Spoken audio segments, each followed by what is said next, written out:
Hello everybody and welcome back to another beer review. I just got back from Copenhagen like 3 days ago where I drank over 50 different beers in a span of 3.5 days. So I came back and was like, you know what, I need to do another beer review because I haven't had enough beer in the last week. So that's what we're going to be doing today. Today we're going to be reviewing the Amun or Amun, depending on what part of the country you're from. It is a collaboration beer from Omnipollo and the Veil Brewing Company, double IPA. And yeah, let's get on it.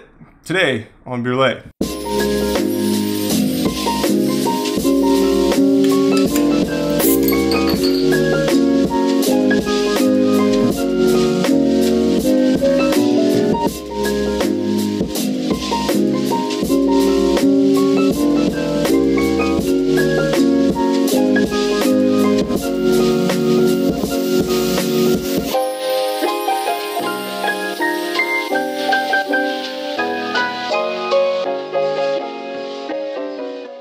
Alright, so I bet you guys thought I opened the bottle. I haven't yet. That is the power of movie making editing. So before I actually open this bottle up, I wanted to talk about kind of my predictions on how this is going to taste. So one thing I think is a little difficult about choosing a beer to drink, especially craft beer, because it just doesn't tell you what it's going to taste like, and it's hard to describe that through words, as I very well know doing these reviews. I kind of want to give you guys my opinion or my guess on how this is going to taste. So I don't know anything about the Veil Brewing Company. I do know a little bit about Omnipollo. I've only had one beer of theirs, and it also was an IPA, and it was probably one of the most hoppy, most bitter things I've ever tasted. So, I mean, this is kind of, you know, stuck in my head. So I'm going to go and say that this is going to be a very hoppy beer. Also, in my research, I found that this beer contains oat milk, which anytime you have oats or flaked barley or anything like that, that's going to make it a really smooth, kind of a mouthfeel, nice texture, more like a New England IPA. And it also has Citra, Mosaic, and Nelson hops, all of which are very kind of fruity and floral, light hops, and they're also usually quite bitter. So I don't have a IBU rating on this thing, but I'm still thinking that this thing is probably going to be pretty bitter. I also think it's probably going to have some very nice soft mouthfeel to it. So with that, let's open this thing up now and get on with the review. Alrighty, now we got this thing poured up. Let's take a look at this thing. It's quite a spritzy beer, a very foamy beer. The first kind of glug I poured in there really foamed up really quickly. It is a straw yellow, very pale, kind of a yellow color. It is hazy, kind of like in that New England type style, but like I said, there's some oats in there, so we're kind of expecting that.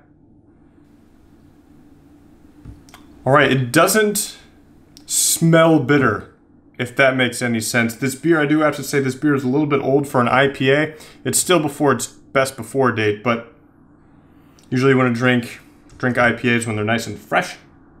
It's got a very soft kind of a aroma to it, a more sweet aroma to it as well. So maybe bitterness isn't really this beer's kind of a thing. But there's only one way to find that out, and that is to try it after all. So let's do that at this moment now in time.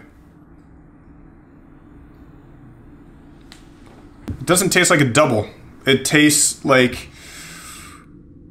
it is super smooth. Really smooth beer. Getting just a little bit of bitterness out of it, not a whole lot. Getting also some like very nice soft like mango, pineapple-y type of flavors. Not like too bad, not too overpowering, but this is not a bad beer. The thing is, you could probably drink more than one of these at a time, but with 8% alcohol, that's going to hit you pretty quickly, so that may not be very well advised. Very nice though. Very highly carbonated. Maybe that's also because the age of the beer. It is a very soft type of a beer. Hides its alcohol very well. And again, kind of more of the, a little bit more fruity type of flavors, not so much in the high level of bitterness. I'm thinking this thing is probably maybe a 40 to 50 IBU, somewhere in there, which for a double IPA is actually quite low, I would think. Very nice. Very nice beer.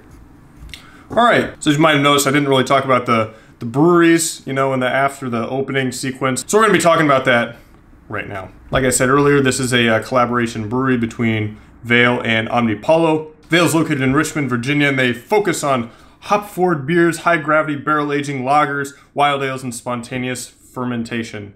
And yeah, that's really all I got off their website. So kind of like a thumbs down on actually informing the customer on what you guys do. Don't know anything about the history. They're in Richmond, Virginia. Go check them out if you're in the area. All right, Omnipollo. Like I said, I am familiar with them. They were founded in 2011 by Henok Fenty and Carl Grandin, and they're located in Stockholm, Sweden. I have had one of their beers, however, they have 84 different beers listed on their website. They are pretty highly acclaimed and highly rated beers. They're also quite pricey beers. So the beer that this beer I picked up, it was €7.42. So that is quite high for a beer.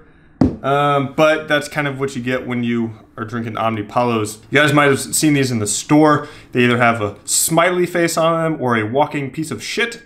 I've always been looking at those beers and I've always wanted to pick one of them up, but they're always like €2 more expensive than like every other bottle on the shelf. So it's kind of why I've stayed away from Omnipollo up until now. They just got really expensive beers, man. Bring the price down, I'll drink them all day long. Alright, so let's talk about this beer and how it kind of came to be. Amun or Amun, again, I'm not exactly 100% sure on how one would pronounce that. It means the hidden one, which is fitting because there's like a little hidden demon thing on the side. The first batch was brewed in Stockholm, however the batch afterwards, and this beer was brewed in the United States. And as I alluded to earlier, it's brewed with oats, and the Citra, Mosaic, and Nelson hops are the flavoring and bittering hops on this thing. Citra is a very common American-style IPA hop. It's got a very nice fruity and floral aroma with really nice bittering characteristics to it, and it's used in a lot of different IPAs and American-style ales and stuff like that. All right, so $1,000,000 question. Should you buy this beer and drink it? Well, I don't know if you can anymore because I think it was probably collaboration, one-time type of a deal. However, if you are still able to find it, you're gonna have to shell out €7.42 for it at least. So I think that's the main question, is whether you want to give that much money for a beer. It's a good beer. Don't get me wrong. It's very light, very refreshing, very smooth drinking beer. Not a lot of bitterness, not a lot of crazy stuff going on. But you gotta come back to the point that this beer costs €7.40. That's over $8 American USD. So I think you're gonna have to make your own decision on that one. I can't really answer that for you. But I enjoyed drinking it. As you can probably see.